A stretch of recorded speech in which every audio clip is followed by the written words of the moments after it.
Hello. So last video में हमने देखा था स्टेट चेंज के बारे में। डिफरेंट डिफरेंट एक फॉर्म से दूसरे फॉर्म तक कैसे ट्रांसफर होता है। कुछ चीजें छूट गई थी, उसके बारे में देखते हैं। तो सबसे पहले आता है सम इम्पोर्टेंट पॉइंट्स। कुछ पॉइंट्स के बारे में देखते हैं, जैसे कि change in pressure alone will normally not change the state of solid state. अगर एक स्टेट चेंज करना है, चेंज इन स्टेट करना है, तो हमें क्या क्या चाहिए। अगर यहाँ पे सब्सटेंस है, एक मैटर है, अगर इसका हमें क्या करना है, स्टेट चेंज करना है, तो हमें क्या देना पड़ेगा। या तो टेम्परेचर चेंज करना पड़ेगा, टेम्परेचर चेंज करना पड़ेगा, या फिर उसका प्रेशर चेंज करना पड़ेगा, या फिर दोनों को एक साथ करना पड़ेगा। यहाँ पे बोला गया कि सिर्फ प्रेशर चेंज करने से, सिर्फ प्रेशर चेंज करने से एक सॉलिड का कभी भी स्टेट चेंज नहीं होता। अगर सॉलिड में स्टेट चेंज करवाना है तो हमें क्या देना पड़ेगा, कुछ ना कुछ टेम्परेचर भी चेंज करना पड़ेगा। ठीक है। उसी तरह दूसरा पॉइंट है, increasing pressure alone in A gas में brings the particle closer together so as it liquefied the gas। अगर जैसे सॉलिड में, ये अगर सॉलिड है यहाँ पे, अगर इसका हमें स्टेट चेंज करना है तो हमें क्या देना पड़ेगा, टेम्परेचर चेंज करना पड़ेगा। बिना टेम्परेचर के होगा ही नहीं। सिर्फ प्रेशर से कभी होता नहीं है, ओनली प्रेशर से कभी नहीं होता। लेकिन अगर मैं गैस का बात करूं, गैस में सिर्फ हम प्रेशर चेंज करके भी हम इसके स्टेट को चेंज कर सकते हैं। याद करो जैसे कि LPG, CNG, compressed natural gas. ठीक है, ये कंप्रेस्ड है, नेचुरल गैस को हमने क्या किया, यहाँ पे कंप्रेस्ड किया है, तो यहाँ से उसका क्या हो गया, स्टेट चेंज हो गया। नेक्स्ट आता है, decrease pressure alone over the surface of a liquid may vaporize a liquid। अब देखो,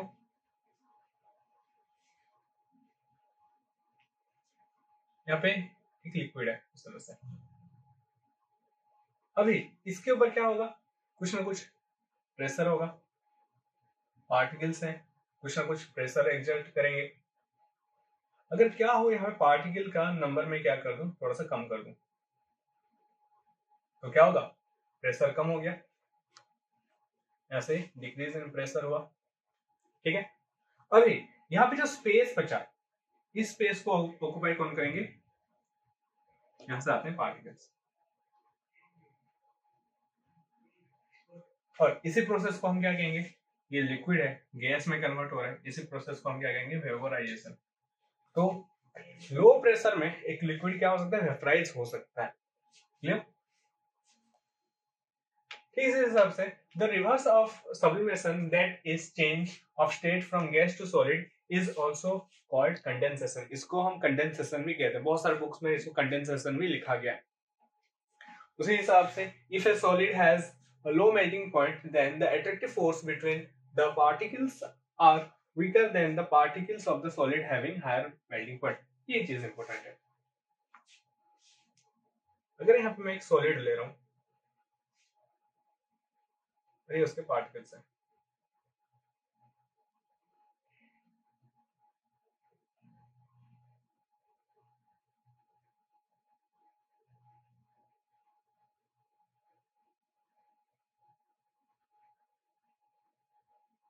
और यहाँ पे और एक सॉलिड ले रहा हूं,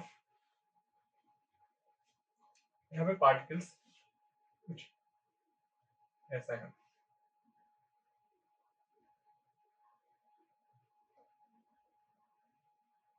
इन दोनों में डिफरेंस क्या है,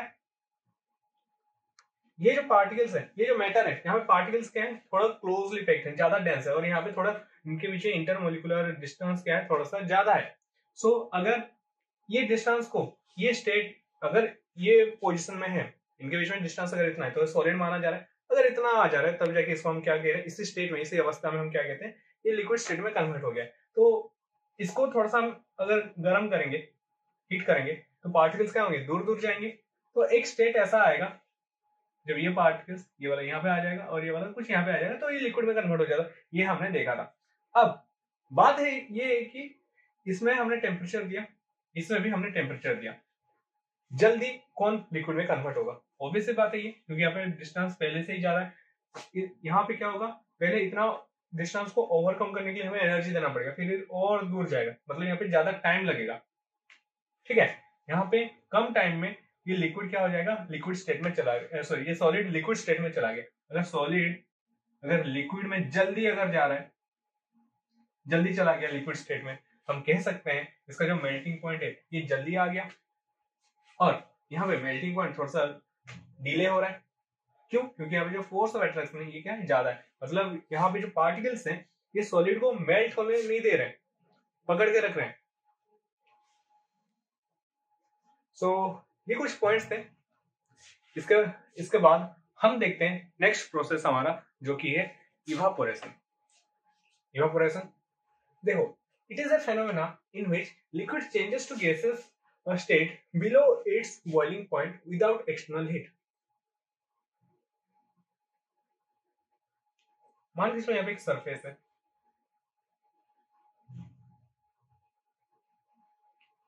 और यहाँ पे लगाया गया है लिक्विड, यहाँ पे लिक्विड है।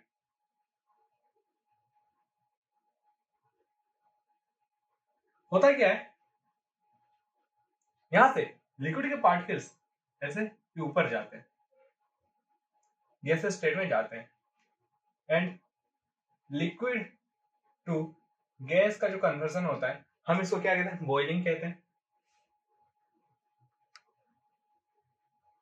वेपोराइजेशन कहते हैं, बॉयल कहते हैं। क्या करना पड़ता है, बॉइलिंग में हमें हीट देना पड़ता है, गर्म करना पड़ता है। देखा गया है हर बार तुम्हें हीट देने की जरूरत नहीं। ऐसा भी प्रोसेसेस हैं जहां पे लिक्विड को ऐसे ही रख दो फिर भी ये क्या होता है, उड़ जाता है। जैसे कि साइड में तुम फोटो देख सकते हो, अगर कहीं पे मैं पानी फेंक दिया,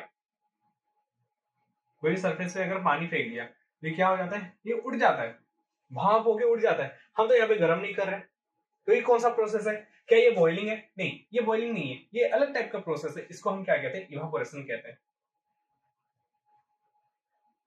तो इवापोरेशन एक ऐसा प्रोसेस है जहां पे लिक्विड को बिना गर्म किए उसके बॉइलिंग पॉइंट से नीचे ना, अगर यहाँ पे मैं 100 डिग्री दे देता, और 100 डिग्री और यहाँ पे ऐसे हीट करके अगर दे रहा हूँ, तब जाके गैस में जा रहे हैं, तो हाँ हम कह सकते हैं कि ये हम यहाँ पे बॉइलिंग कर रहे हैं, इसको वेपराइज कर रहे हैं। लेकिन अगर मैं 100 डिग्री ये दे ही नहीं रहा हूँ, अगर मैं टेम्परेचर दे ही नहीं रहा हूँ यहाँ पे, फिर भी ये जा रहा है, तो इसी प्रोसेस को हम क्या कहते हैं, इवापोरेशन कहते हैं। आ गया, इसी प्रोसेस को हम क्या कहेंगे, इवापोरेशन कहेंगे। तो देखो, evaporation is a surface phenomena. ये कहाँ पे देखा जाता है, सरफेस पे देखा जाता है। क्यों देखा जाता है, देखते हैं। होता क्या है, यहाँ पे देखो, हमने देखा था अगर यहाँ पे मैं लिक्विड ले रहा हूं और यस यहाँ पे इतना अमाउंट का लिक्विड है,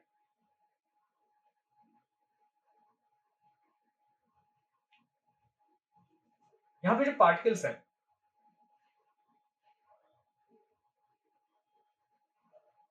पार्टिकल्स हैं यहाँ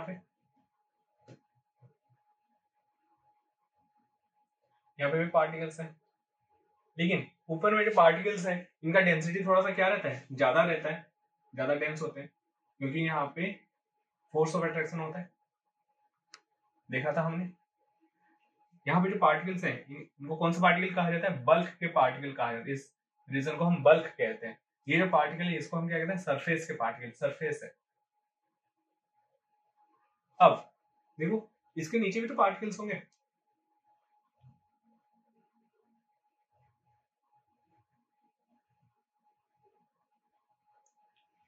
हुआ क्या, ये सरफेस के जो पार्टिकल्स हैं, ये सरफेस के जो पार्टिकल्स हैं, इनको एक डाउनवर्ड फोर्स ऑफ अट्रैक्शन मिल रहा है। ये साइड में फोर्स ऑफ अट्रैक्शन मिल रहा है, ये साइड में फोर्स ऑफ अट्रैक्शन मिल रहा है। ओवरऑल इनको नीचे खींचा जा रहा है।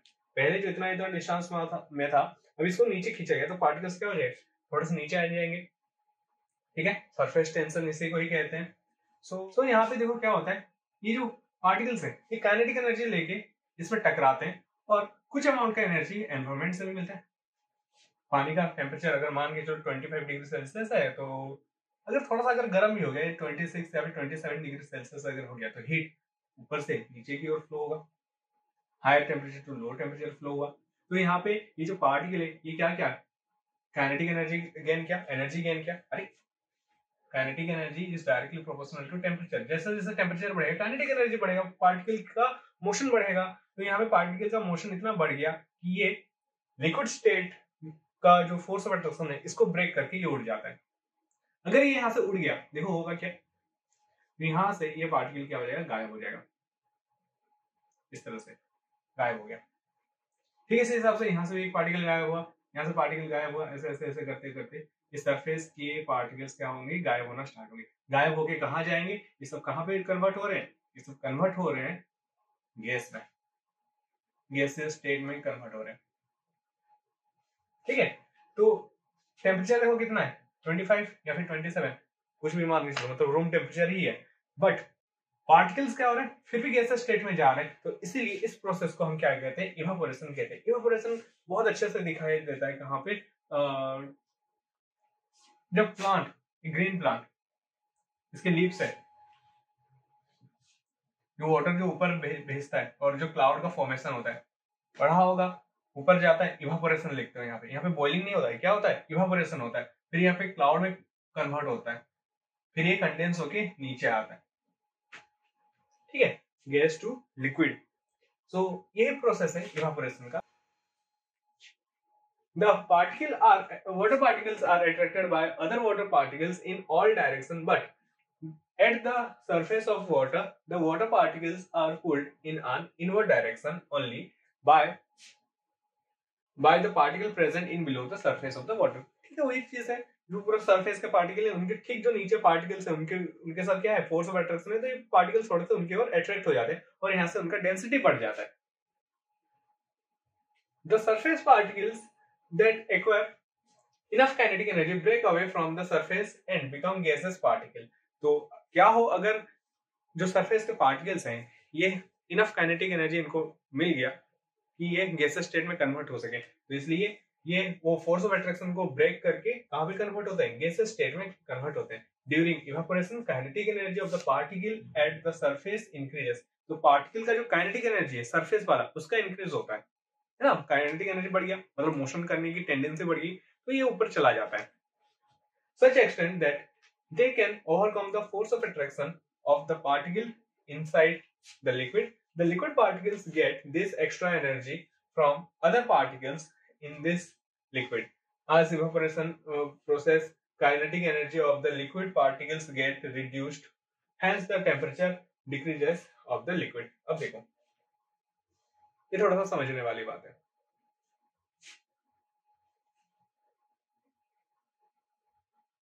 ये है, यहाँ पे लिक्विड है हमारा, ये हमारा लिक्विड है। अब यहाँ पे जो पार्टिकल है ये क्या किया, इनफ काइनेटिक एनर्जी इसको मिल गया तो इसलिए ये उड़ गया।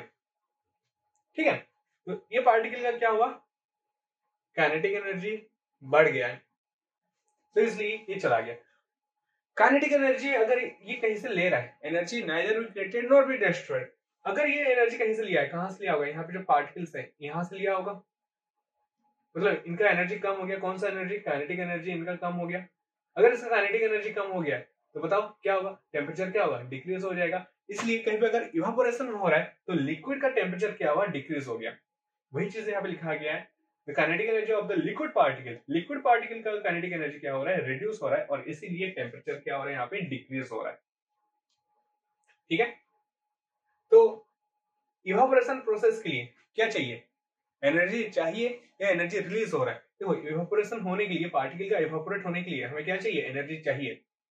ये याद रखो, एक मार्कर कभी कभी आ सकता है, इवापोरेशन के लिए क्या चाहिए, एनर्जी चाहिए, रिक्वायर्ड होता है, या फिर एनर्जी रिलीज होता है। इवापोरेशन के लिए एनर्जी रिक्वायर्ड होता है, इसी को हम क्या कहते हैं, एंडोथर्मिक प्रोसेस कहते हैं।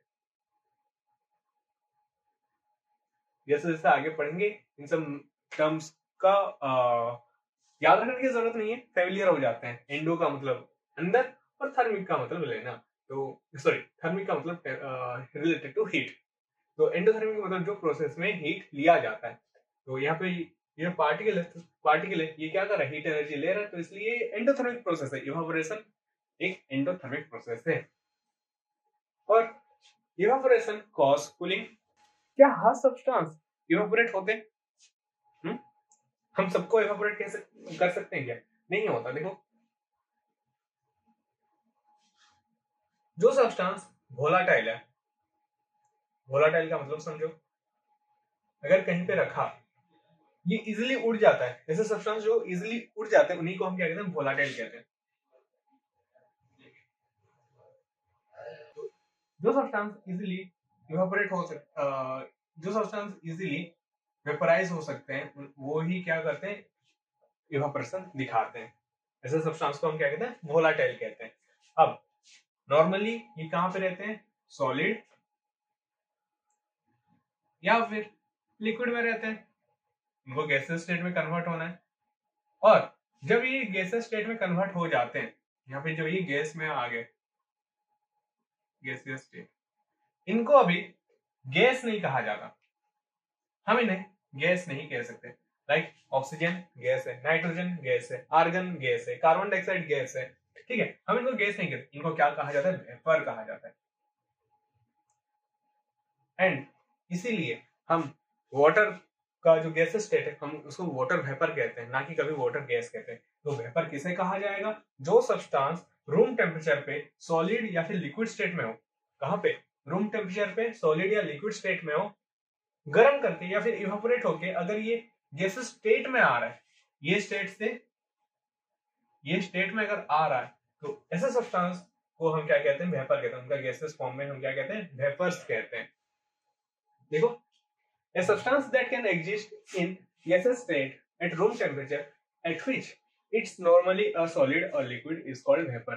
तो रूम टेम्परेचर में अगर वो सॉलिड और लिक्विड है, तो ऐसे इसका गैसेस स्टेट को हम क्या कहते हैं, वेपर कहते हैं। a substance that exists in gaseous state at room temperature is called gas। तो इसलिए कार्बन डाइऑक्साइड हो गया, नाइट्रोजन हो गया, ऑक्सीजन हो गया, या फिर जो भी मीथेन और हीलियम, नियन, आर्गन, कुछ भी, इन सबको हम क्या कहते हैं, गैसेस कहते हैं। तो यहाँ पे एक इंपॉर्टेंट सा चीज है, तीन चीज, वेपर, गैस एंड गैसियस।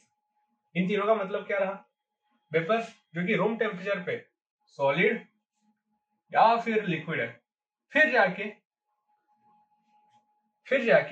ये कहां पे जा रहा है, वेपर गैसियस स्टेट में जा रहा है। इसी को हम क्या कहेंगे, वेपर कहेंगे। ये कहां पे होता है, रूम टेम्परेचर पे। जो सब्सटेंस रूम टेम्परेचर पे गैसियस स्टेट में है, उसी को हम क्या कहेंगे, गैस कहेंगे। और गैसियस क्या है, ये स्टेट है, अवस्था है, जहां पे पार्टिकल्स कुछ ज्यादा दूर दूर रहते हैं। इसी अवस्था को हम क्या कहते हैं, गैसियस स्टेट करेंगे। वही और दूर कर दो, ये भी गैस ही है। Liquids that evaporates readily are normally volatile liquids. In a closed container, the pressure exerted by the vapors of a volatile substance is called vapor pressure। अच्छा, अब यहाँ पे मैं क्लोज्ड कंटेनर लिया, चलो ओपन लेके देखते हैं होता क्या है। यहाँ पे मैं क्या लिया, अपना लिक्विड जो कि इजिली वेपराइज हो सकता है, जो कि वोलाटाइल है। अगर ये वोलाटाइल है, क्या होगा, इसके पार्टिकल्स आएंगे यहाँ पे। अगर ये ओपन है तो ये पार्टिकल्स उड़ सकते हैं ऐसे। वाह, तो एक टाइम पे ये लिक्विड पूरा खाली हो जाएगा, चलो ड्राई हो जाएगा। क्या होगा अगर मैं इसको बंद कर दूं,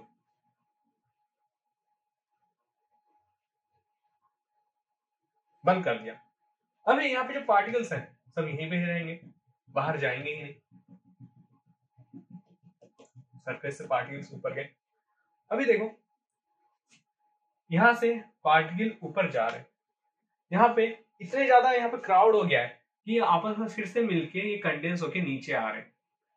ठीक है, ऊपर ये जा रहे हैं, ये नीचे आ रहे हैं। एक टाइम पे ये क्या हो जाएगा, मेंटेन, जितना ऊपर जा रहा है उतना नीचे आ रहा है, तो ये क्या हो जाएगा, एक फिक्स हो जाएगा, है ना ही यहाँ पे ये पार्टिकल्स और ना ही चेंज होंगे, ना ही बढ़ेंगे, ना ही डिक्रीज होंगे। क्यों? क्योंकि जितना ऊपर जा रहा है उतना नीचे आ रहा है।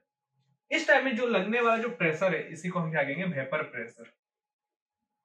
क्यों? क्योंकि यहाँ पे जो प्रेशर लगा रहे हैं, वेपर प्रेशर, क्योंकि यहाँ पे जो प्रेशर लग रहा है किसके लिए लग रहा है? ये वेपर्स के लिए लग रहा है। वेपर्स के लिए लगने वाले प्रेशर को हम क्या कह रहे हैं? वेपर प्रेशर कह रहे हैं। कहाँ पे होता है? एक क्लोज कंटेनर में। अगर ओपन कंटेनर कर दूं तो सारे पार्टिकल्स उड़ जाएंगे, तो वहां पे वेपर ही नहीं रहेगा। दैट्स वाई हम यहाँ पे यही कहा, the pressure exerted by the vapours of a volatile substance. अगर मैं यहाँ पे वोलाटाइल सब्सटेंस ना लूं तो, अगर वोलाटाइल नहीं है तो ये फॉर्म ही नहीं होगा, वेपर्स फॉर्म ही नहीं होंगे। अगर वेपर फॉर्म ही नहीं हुए तो काहे का प्रेशर? तो substance with high vapour pressure evaporates more quickly than the substance with low vapor pressure. Same वही चीज है। अगर एक सब्सटेंस का वेपर प्रेशर ज्यादा है, मतलब यहाँ पे सब्सटेंस रहा, यहाँ पे भी सब्सटेंस रहा, अगर यहाँ पे वेपर प्रेशर ज्यादा है, इस तरह से ज्यादा पार्टिकल्स हैं तो ज्यादा प्रेशर रहा, और यहाँ पे दूसरा है, ये दूसरा वाला है और इसके जो वेपर है ये कम है, इस तरह से। अभी ज्यादा वेपर प्रेशर, हमें गर्म करने की जरूरत नहीं पड़ रही है, मतलब पार्टिकल्स ज्यादा से ज्यादा वेपराइज होने को चाह रहे हैं, जल्दी जल्दी से उड़ रहे हैं, ज्यादा वोलेटाइल है, तो ऐसा सब्सटेंस को हमें क्या करना पड़ेगा? थोड़ा सा अगर हीट भी दे दे रहे हैं, थोड़ा सा हीट दे देंगे तो क्या होंगे कि इजिली गैसेस स्टेट में कन्वर्ट हो जाएंगे। और यहाँ पे एज कम्पेयर टू दिस, यहाँ पे क्या देना पड़ेगा? थोड़ा सा ज्यादा हीट देना पड़ेगा, क्योंकि पार्टिकल्स वेपर में जाना नहीं चाहते, पार्टिकल्स के बीच में अभी भी फोर्स ऑफ अट्रैक्शन है, इसको छोड़ नहीं रहे। That's why we can say a substance with high vapor pressure. If a substance has high vapor pressure, then it has low boiling point. Why? We have to supply a small amount of heat uh, to overcome the force of attraction between this particle, and the particles converts them into a gaseous state. समझ में आ रहा है? अब देखते हैं factor affecting evaporation. Evaporation depends upon the surface area, temperature, humidity, wind speed and weather condition. देखते हैं ये क्या है। अगर सरफेस बढ़ा, देखो ये सरफेस है, ये पार्टिकल्स है, और यहाँ पे एक छोटा सा ले रहा हूं, यहाँ पे सरफेस के पार्टिकल्स सब तरफ है।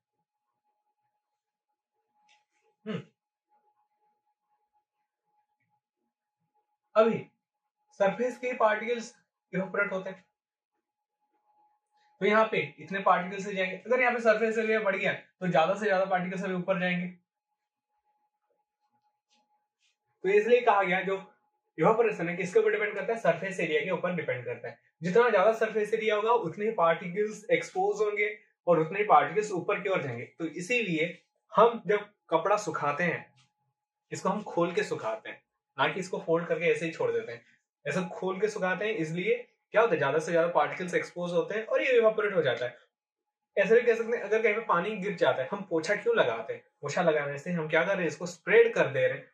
इसका जो सरफेस एरिया है, सरफेस का जो एरिया है, हम इसका एरिया बढ़ा दिया, एरिया बढ़ा दिया। अगर एरिया बढ़ा देने से क्या होगा? ज्यादा पार्टिकल्स एक्सपोज होंगे और ये ज्यादा से ज्यादा भी ऊपर जाएंगे। ठीक है, तो देखो वही चीज यहाँ पे लिखा गया है, surface area, more is the surface area, more particles get energy and hence evaporation increases. evaporation का रेट क्या हो जाएगा? बढ़ जाएगा। टेम्परेचर के ऊपर देखो, as the temperature increases the particles get energy, hence evaporation increases.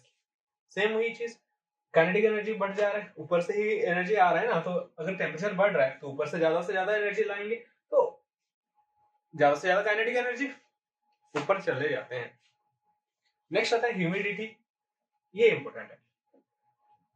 बारिश के दिनों में देखो यहाँ पे, अगर यहाँ पे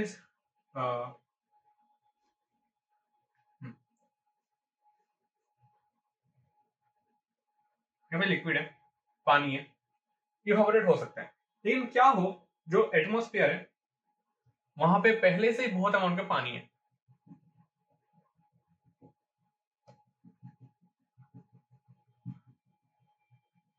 एटमॉस्फेयर में अगर वाटर ड्रॉपलेट रहा तो इसी को तो हम ह्यूमिडिटी कहते हैं। तो ये जो पार्टिकल है यहां से, ये पार्टिकल है ऊपर जाएगा, जगह बहुत ज्यादा है तो ये फिर से कंडेंस होकर नीचे आ जाएगा।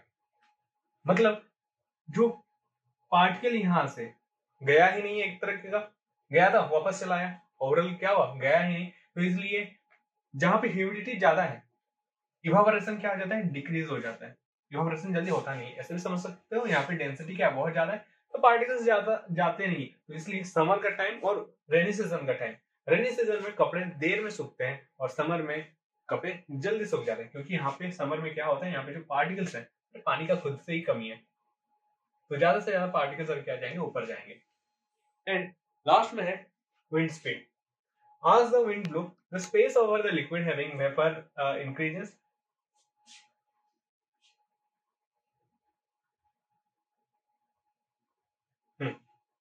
तो देखो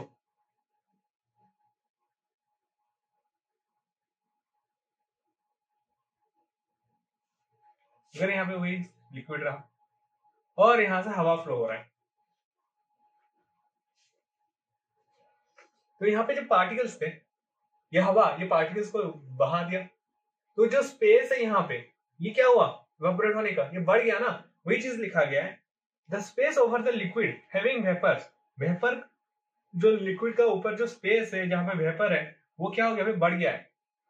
ये स्पेस अभी बढ़ गया, अगर स्पेस बढ़ गया तो खाली जगह दिखा, तो यहाँ पे पार्टिकल्स है ये जल्दी से जल्दी ऊपर जाएंगे। ऐसा नहीं कह सकते कहीं पे टेम्परेचर डिफरेंस ज्यादा रहा तो वहीं पे तो विंड फ्लो होता है, अगर ज्यादा से ज्यादा अगर विंड फ्लो हो रहा है तो टेम्परेचर भी तो इंक्रीज हुआ है, मतलब यहाँ पे ज्यादा से ज्यादा पार्टिकल क्या हो रहा है, अभी इवापोरेट होंगे।